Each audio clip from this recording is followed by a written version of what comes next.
Olá, sou o Davi Jorge, estou lendo Sócrates, a as histórias do jogador mais original do futebol brasileiro.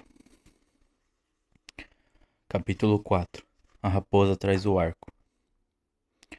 Ao comprar o bar do Léo em 1962, já famoso por servir o melhor chopp da cidade de São Paulo, e o irresistível canapé de linguiça Blumenau, o empresário Hermes de Rosa manteve o nome original, os 3 dedos de colarinho, e decretou apenas uma mudança: o fechamento aos domingos. Na capa do cardápio justificativa, o Corinthians joga. Rosa não era apenas mais um fanático torcedor do clube do Parque São Jorge. Era uma espécie de eminência parda do Corinthians, um conselheiro discreto, mas que circulava com desenvoltura pelos bastidores a ponto de ocupar cargos importantes como dirigente.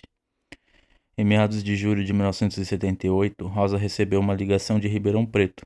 Era o seu sobrinho João Olaia, o Bananeira, diretor-geral de esportes do Botafogo, que ganharam o apelido por plantar bananeiras, celebrando de cabeça para baixo no dia em que a equipe do interior conquistou a taça de cidade de São Paulo, em 1977. Tio, liga agora pro Matheus. O que houve, João? Os dirigentes do São Paulo estão levando o Sócrates. Vocês precisam fazer alguma coisa. Havia pelo menos um ano que o presidente do São Paulo, Antônio Nunes Galvão, tentava a contratação da estrela do Botafogo de Ribeirão Preto. Proprietário de uma chácara na estrada de Araraquara, Nunes Galvão perdera a conta de quantos bois matara para organizar churrascos em homenagem aos dirigentes do Botafogo. Estava tudo mais ou menos acertado. Assim que Sócrates se formasse, era só sentar à mesa e iniciar as negociações. Simples se o presidente do Corinthians não fosse Vicente Mateus. O talento para os negócios levara Mateus, literalmente, à porta do Corinthians.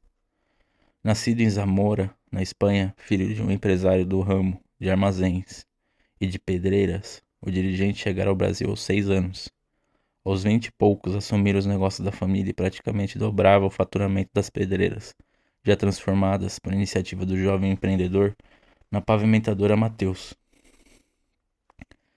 Dera o salto definitivo como um empresário ao vencer, nos anos 1930, a concorrência pública da Prefeitura de São Paulo para pavimentar a Rua São Jorge, que sairia da Avenida Celso Garcia e terminaria diante do portão de entrada do Esporte Clube Corinthians Paulista.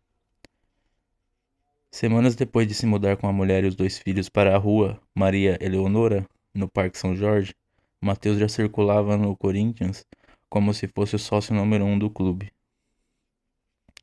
Astuto, carismático, Mateus ganhou rapidamente a simpatia do então presidente do Corinthians, o não menos folclórico Alfredo Inácio Trindade. O dirigente presidiu o clube com o coração, fazia questão de erguer o troféu junto com os jogadores nas voltas olímpicas, e nos intervalos discursava em tom inflamado no vestiário, exigindo raça dos jogadores.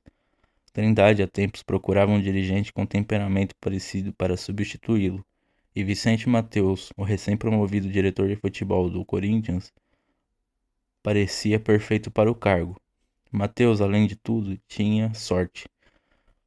Um grande time caíra no seu colo: Gilmar, Homero e Olavo, e Dário, Goiano e Roberto, Cláudio, Luizinho, Baltazar, Rafael e Simão.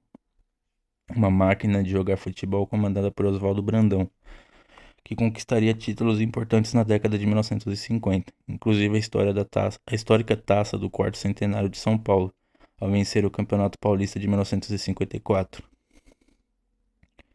O prestigiado diretor de futebol chegou finalmente à presidência do clube em 1959, alternando-se no cargo com Vadielu. Após a conquista do quarto centenário, o Corinthians iniciou um longo e interminável jejum de títulos, que só foi interrompido no dia 13 de outubro de 1977.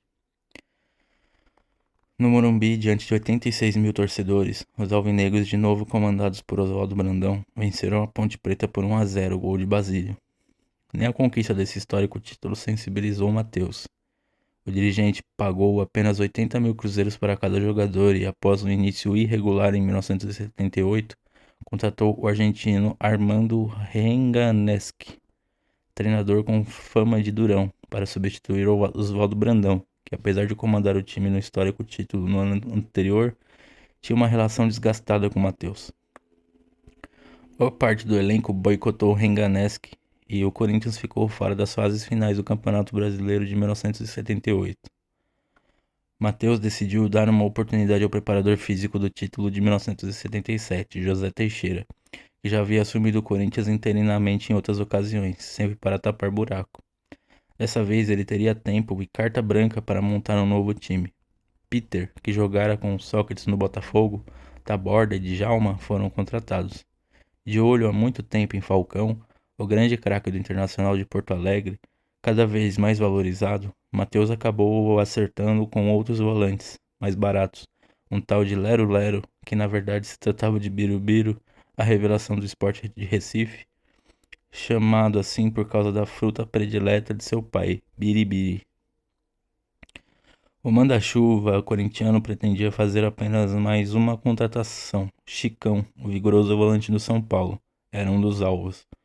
Mas os planos mudaram radicalmente assim que Hermes da Rosa passou a notícia de última hora de que o São Paulo estava a um passo de contratar Sócrates, a maior estrela do futebol anterior, que, livre da medicina, finalmente decidira jogar em um grande clube da capital paulista.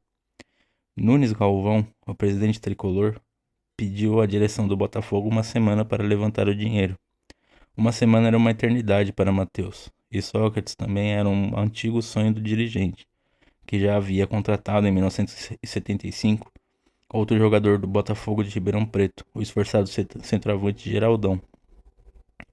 O atacante dependia tanto dos lançamentos de Sócrates que a contratação virou piada no clube.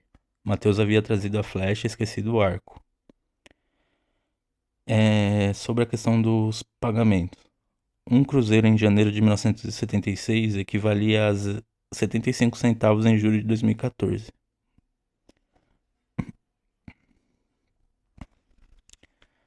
A vinda de Sócrates era uma questão de honra para Matheus. O dirigente armou o plano. Pediu para que seu irmão Isidoro Matheus, também dirigente, oficializasse a proposta de 7,5 milhões de cruzeiros pelo volante Chicão, obrigando seu time, o São Paulo, a esperar pela confirmação do negócio com o Corinthians para, enfim, ter os recursos necessários para contratar Sócrates, um golpe de mestre. Enquanto Isidoro distraía Nunes Galvão, fazendo uma série de exigências no contrato para a compra de Chicão, Matheus convocava a imprensa para anunciar uma viagem de última hora para Buenos Aires, capital da Argentina, onde tentaria buscar novos talentos, entre eles o astro do Argentino Júnior, de apenas 17 anos, Diego Armando Maradona. Vou passar uma semana na Argentina e ver como está o mercado por aqueles lados. Tenho boas referências sobre 3 jogadores, Maradona, Rubem, Gaivan e Ixia.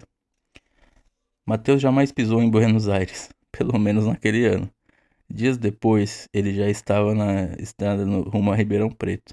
Nem quis saber do governador de São Paulo, Paulo Egídio Martins, e do prefeito da cidade, Olavo Setúbal, que chegariam ao clube do Parque São Jorge para a inauguração do ginásio de voleibol. Pediu para um diretor representá-lo. Bastaram algumas horas de conversa para Matheus dobrar os dirigentes do Botafogo e seu Raimundo, que representava o filho na transação. O dirigente iniciou as negociações oferecendo 4,5 milhões de cruzeiros e fechou o acordo em 5,86 milhões, menos do que oferecera por Palhinha, um ano antes, contratado por 6 milhões, a serem pagos em 3 parcelas. Do total, 15% ficaram com Sócrates, que usou o dinheiro, como exigira o pai, na compra de 2 terrenos em áreas nobres de Ribeirão Preto. Matheus também convenceu seu Raimundo e Sócrates a aceitarem um pagamento de apenas 30 mil cruzeiros por mês de salário ao jogador, com a promessa de aumentá-lo um ano depois para 45 mil. Uma miséria comparada aos vencimentos dos grandes craques da época. Zico, por exemplo, ganhava 450 mil cruzeiros mensais no Flamengo, livre de impostos.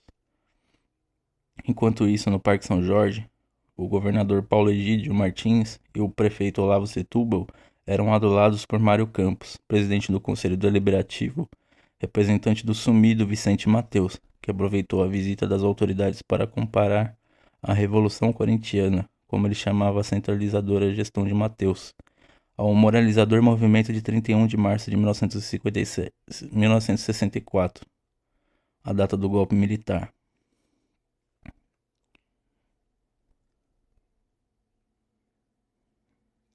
Também fazendo parte da comitiva, Erasmo Dias, o truculento secretário de Segurança Pública do Estado de São Paulo, no ano anterior, ele havia comandado a invasão à PUC, que terminara com a prisão de 700 estudantes. Transformou a visita ao clube em uma campanha eleitoral, distribuindo santinhos de sua candidatura a deputado federal. O governador e o prefeito biônicos, nomeados pela ditadura, e o secretário de Segurança, ilustre representante da linha dura do regime, nem imaginavam que no dia seguinte Vicente Mateus estaria de volta, trazendo a tiracolo o mais novo reforço do clube, o catalisador de uma nova revolução corintiana, essa sim democrática. Sócrates foi apresentado no Parque São Jorge às 14 horas do dia 4 de agosto de 1978. Os jornalistas queriam saber se o novo reforço corintiano estava decidido, de fato, a largar a medicina para seguir a carreira no futebol, agora num time grande, de enorme apelo popular, que exigira dedicação exclusiva.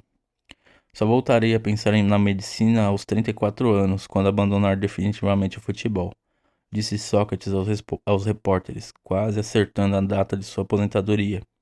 Ele deixaria os gramados com 35. Perguntado sobre qual era o seu time de infância, o filho de seu Raimundo fez média, era comum no futebol, como é até hoje. Jogadores esconderem seu clube do coração, ainda mais se tratando de um grande rival. Eu sou santista desde pequeno, naturalmente influenciado pela época do Pelé, mas agora, como profissional, tenho que defender o Corinthians. Vim aqui para disputar um título, embora muitos já tenham dito isso. Acontece que, hoje em dia, depois que o Corinthians ganhou o campeonato, está mais tranquilo para o jogador que chega. Não seria a conquista de 1977 e o fim do jejum de títulos que durava longos 23 anos, que tornaria a fanática e instável torcida corintiana em exemplo de temperança. E o próprio Sócrates descobriria logo o quanto era alto esse nível de exigência. Mas antes de entrar em campo, era preciso começar a fazer conta. Ele não fechava.